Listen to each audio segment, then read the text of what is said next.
नदी তুই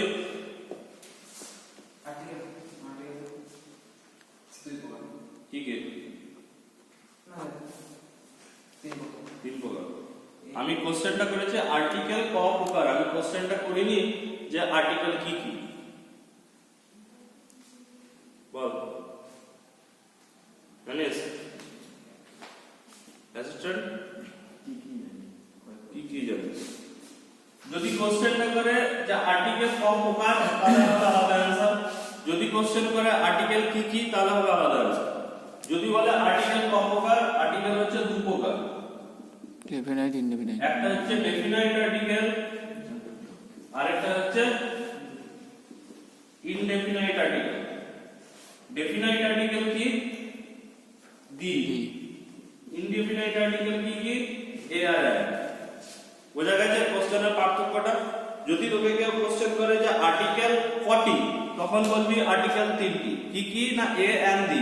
যদি বলে আর্টিকেল ক প্রকার তাহলে বলতে হবে আর্টিকেল দু প্রকার, একটা ডেফিনাইট আর্টিকেল একটা ইনডেফিনাইট আর্টিকেল। ডেফিনাইট আর্টিকেল হচ্ছে দি, ইনডেফিনাইট आर्टिकल হচ্ছে ए और एम। ঠিক আছে, হিন্দি ভার্সন समझ में आया?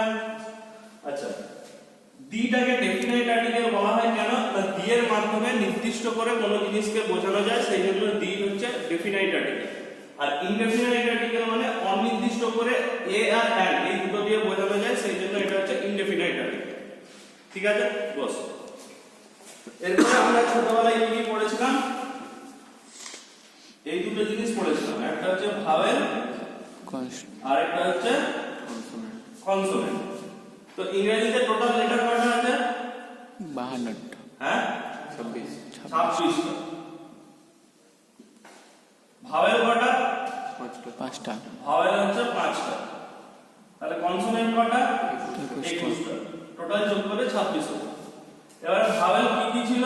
এ ই আই ও ইউ, এই কটা ভাওয়েল ছিল।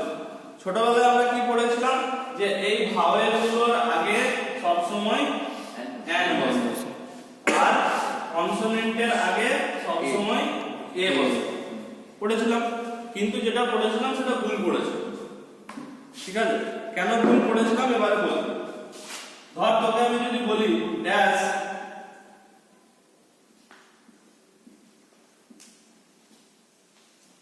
আমব্রেলা, কি বলবি? एन अम्ब्रेला হয় না, কি বলবি বল? अम्ब्रेला। এ আমব্রেলা। হ্যাঁ তুই তুই এ। আচ্ছা তুই তুই তুই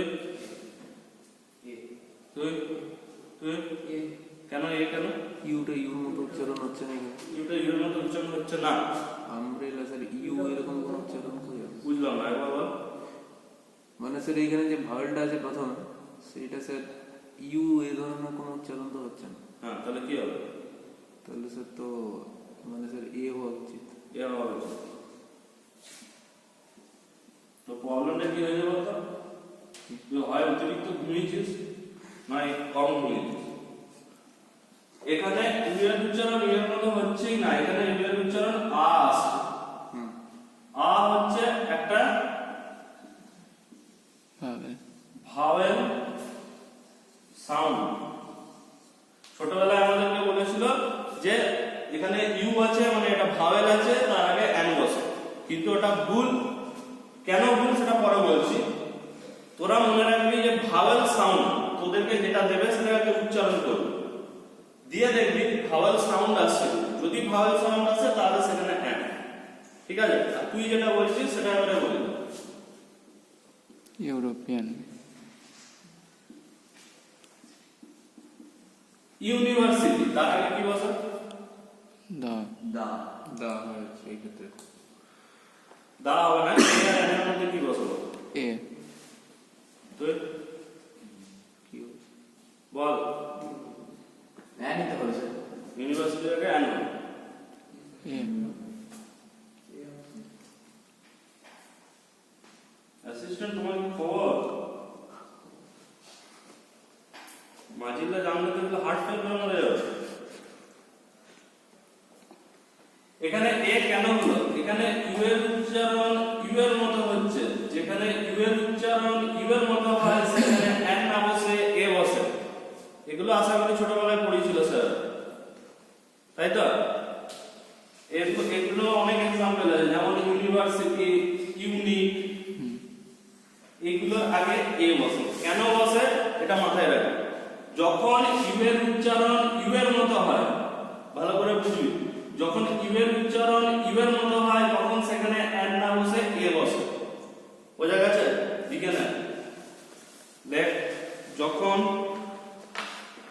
ইউ এর উচ্চারণ ইউ এর মতো হয় তখন সেক্ষেত্রে এন না বসে এ বসে।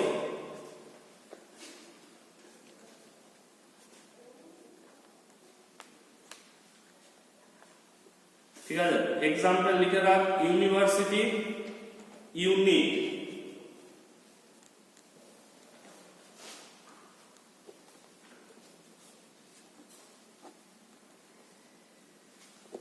আর লেখ ইউনিয়ন।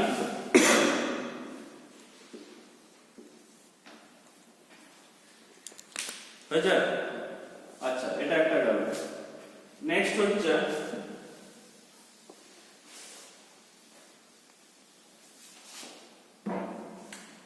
যেমন ধর যদি বলি he gave me dash pen, কি হবে? এ এ হবে এ হবে। কেন হচ্ছে? এখানে পেন আছে, কনসোনেন্ট হলো। There is dash owl an in the tree, এখানে কি হবে? An an. কেন হলো? আউল ও এটা ভাব আউলের ওটা হচ্ছে হয়, তাই তো?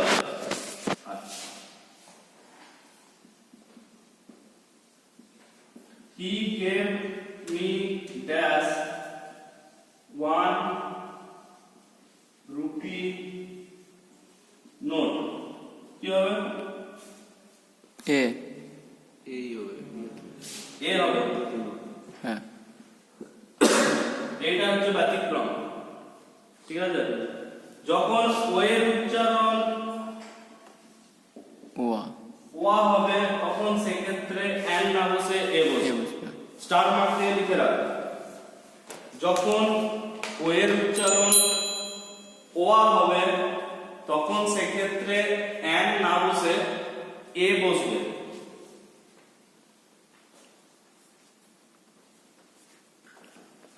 এক্সাম্পল লেখ 1 রুপি নোট, আরেকটা এক্সাম্পল লেখ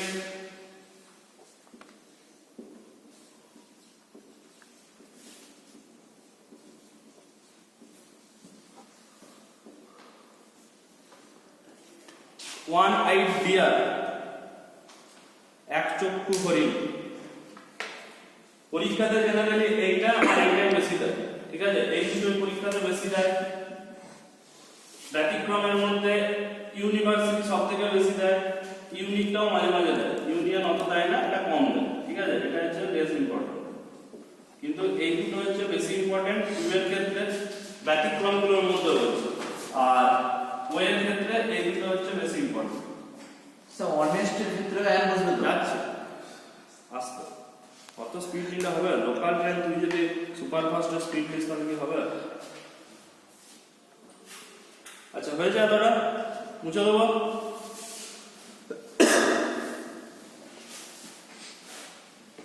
আচ্ছা, এবারে ধর আমি বললাম he reads dash Ramayana the every day. ঠিক আছে? দা এবারে এখানে কি বসবে? এখানে দি বসবে। ঠিক আছে? কেন বসবে? দি জিনিসটা কখন কোন জায়গায় বসে? এক হচ্ছে দি জিনিসটা যে কোনো ধর্মগ্রন্থের আগে বসে, मतलब कोई भी हॉली बुक जो होता है जैसे कि रामायण, महाभारत, कुरान, बाइबल, जिंदावेस्ता और क्या क्या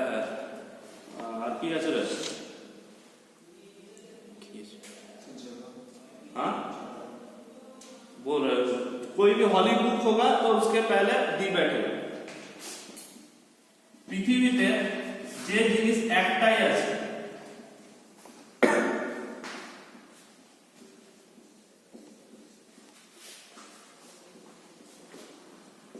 পৃথিবীতে যে জিনিস একটাই আছে, যেমন কি কি? চারমিনার হলো তাজমহল, তাজমহল, দা গ্যাঞ্জেস মানে গঙ্গা নদী, ঠিক আছে? হিমালয়, আচ্ছা, দা হিমালয়, আল্পস, আচ্ছা, দা সান, the moon, মুন, স্টার, এগুলো, ঠিক আছে? এছাড়া কি কি আছে? মেডিটেরিয়ান সি,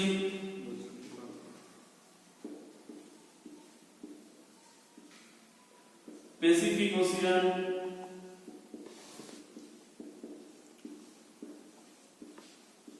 ঠিক আছে? যে নদী, যে জায়গা, যে অট্টালিকা, যে কোনো স্থপতি যেগুলো পৃথিবীতে একটা করে আছে সেগুলো রাখো দাব আছে, ঠিক আছে? আচ্ছা, কোন একটা সমগ্র জাতিকে যদি বোঝায় সেক্ষেত্রেও কিন্তু দাব আছে, যেমন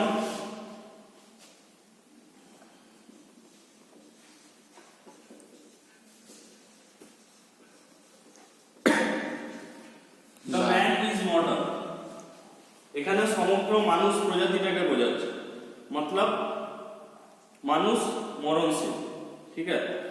तो यहाँ पे टोटल जो मैन जो क्या बोलेंगे जो स्पीसीज है वो टोटल को समझा रहा है, इसलिए यहाँ पे दाव है, ठीक है? যেমন ধরলাম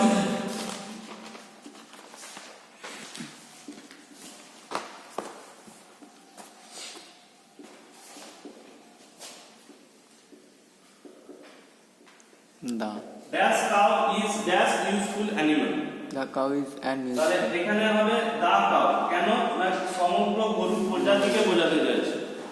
আর এখানে বসবে এ, কেন? এখানে ইউ এর উচ্চারণ ইউ এর মতোই হচ্ছে, ঠিক আছে? এইটাও কিন্তু পরীক্ষাতে দেয়, ঠিক আছে? এই যেগুলো ব্যতিক্রম সেগুলো কিন্তু পরীক্ষায় বেশি দেয়, যেগুলো সোজা সেগুলো অতটা দেয় না, ঠিক আছে? হয়েছে, লেখা হয়েছে সবাই অতটা? না স্যার,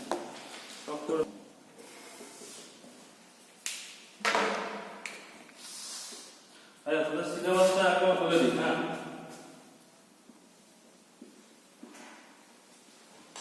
তোদের রিটেন এক্সাম হবে 70 মার্কস, ঠিক আছে? এটা যেটা থিওরি ক্লাস সেটা বলছি। এর মধ্যে কি কি থাকে? আনসিন থাকে, কত নম্বরের থাকে? 15 থেকে 20 নম্বর, ঠিক আছে? 2 নম্বর হচ্ছে গ্রামার থাকে, কত নম্বর থাকে? 10 থেকে 15 নম্বর। এইটাই হচ্ছে ওই ডুয়াস ডাইরেক্ট, ঠিক আছে? আচ্ছা, 3 নম্বর হচ্ছে তোর রাইটিং। রাইটিং এর অনেক পার্ট আছে, কি কি থাকে? এক হচ্ছে টেকনিক্যাল রিপোর্ট, এটা হচ্ছে সবথেকে বেশি ইম্পর্টেন্ট, এটা প্রতি বছর আসে কিন্তু। কত নম্বর থাকে? 15 থেকে 20 নম্বর, ঠিক আছে? এর মধ্যে কি কি থাকবে? এর মধ্যে লিখতে হয় যেটা একটা হচ্ছে রিপোর্টটা লিখতে হয়, প্লাস কভারিং লেটার লিখতে হয়,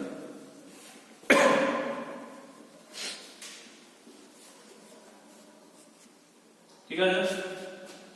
2 নম্বর বি হচ্ছে তোর নোটিশ থাকে না, দিয়ে থাকে, প্রসেসিং থাকে,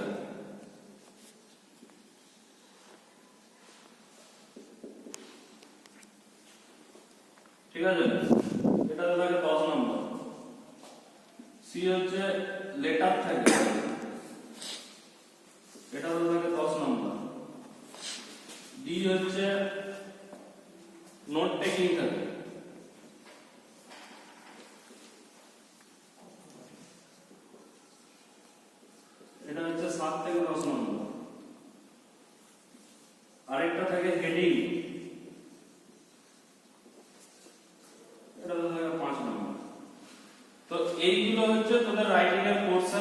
এর মধ্যে যে কোনো তিনটে আছে, ঠিক আছে। তার মধ্যে টেকনিক্যাল রিপোর্ট মাস প্রতি বছর আছে, ঠিক আছে। আর এটাতে মার্কস তোলা সব থেকে সোজা, কারণ এই রিপোর্টটাতে থাকে 5টা প্যারাগ্রাফ, আর কভারিং লেটারটা যেটা লিখি দেবো মুখস্থ করে নিবি, তাহলে কভারিং লেটারের নাম্বারটা পুরোটা পেয়ে যাবে, ঠিক আছে। রিপোর্টের খালি এই 5টা প্যারাগ্রাফ নিজেকে লিখতে হয়, কোন প্যারাগ্রাফে কি লিখতে হয় সেটা আমি পরে বলে দেবো, ঠিক আছে। আচ্ছা, প্রসেসিং তোরা করে এসেছিস, লেটারও তোরা করে এসেছিস, যেটা করিসনি সেটা হচ্ছে নোট টেকিং আর হেডিং। নোট টেকিং জিনিসটা কি, বাংলায় দুটো জিনিস ছিল, একটা হচ্ছে ভাব সম্প্রসারণ আর একটা হচ্ছে ভাবার্থ, ঠিক আছে। তো ভাব সম্প্রসারণে কি করতে হতো তোদের,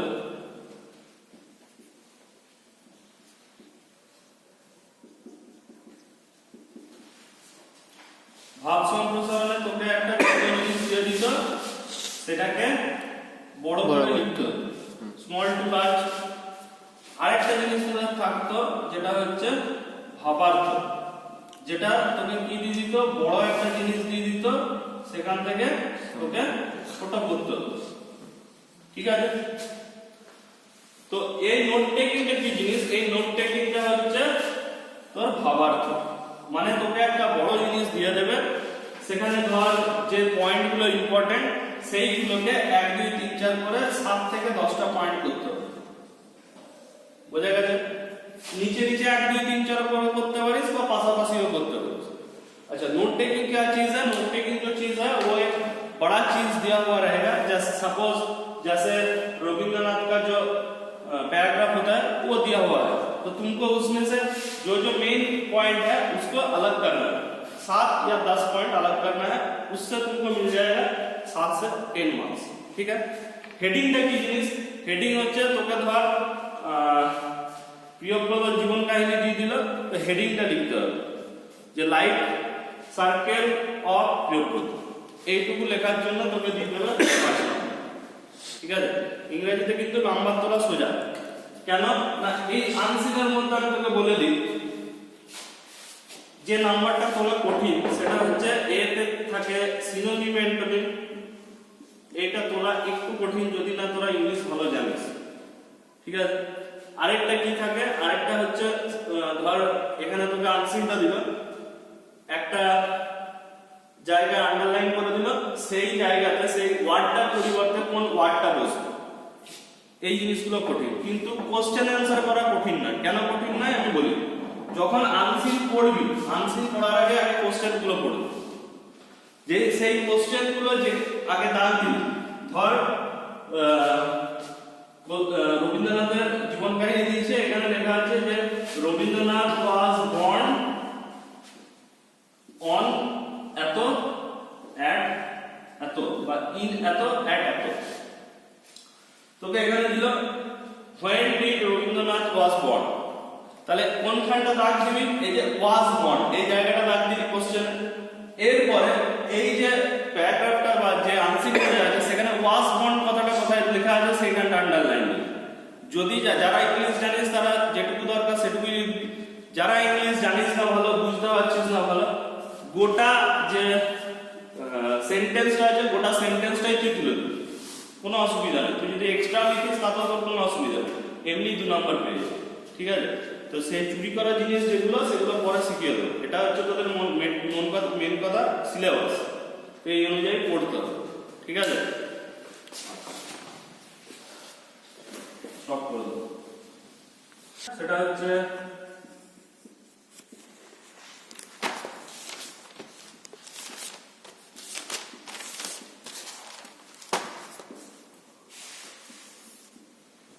এটা হচ্ছে আরেকটা ব্যাপার, ঠিক আছে। He is as honest man, এখানে এইচটা কি কনসোনেন্ট, কিন্তু আমি যখন উচ্চারণ করছি অ উচ্চারণ আসছে তো, তো এইচ এর উচ্চারণ যখন অয়ের মতো হবে তখন সেখানে এ না বসে এন বসবে, ঠিক আছে। এগুলো কতগুলো আছে কি কি, একটা হচ্ছে অনেস্ট, একটা হচ্ছে hour, an honest, an hour, আর অনার, এগুলোতে এ না বসে এন বসে। তো একটু লিখে নেন যে এভাবে লিখে নেন dash honest man an dash hour an hour আর অনার তার আগে অ্যান, এই তিনটে লেখ তাহলেই হবে। আর্টিকেলে আর কিছু নেই।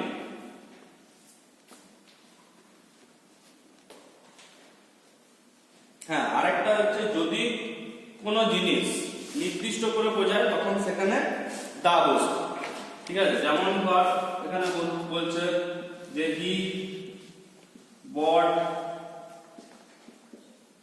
ড্যাশ ব্লু কার, এখানে তুই এও বসাতে পারিস তাও বসাতে পারিস, অসুবিধা কিছু নেই। একটা ব্লু কার কিনেছে বা সেই নির্দিষ্ট ব্লু কার কিনেছে, দুটোই ইউজ হয়, এও হয় তাও হয়, কোনো কিছু অসুবিধা নেই, ঠিক আছে। কোনো জিনিস নির্দিষ্ট করে বোঝালে সেখানেও সেক্ষেত্রে দা বসে। স্টপ করে দাও।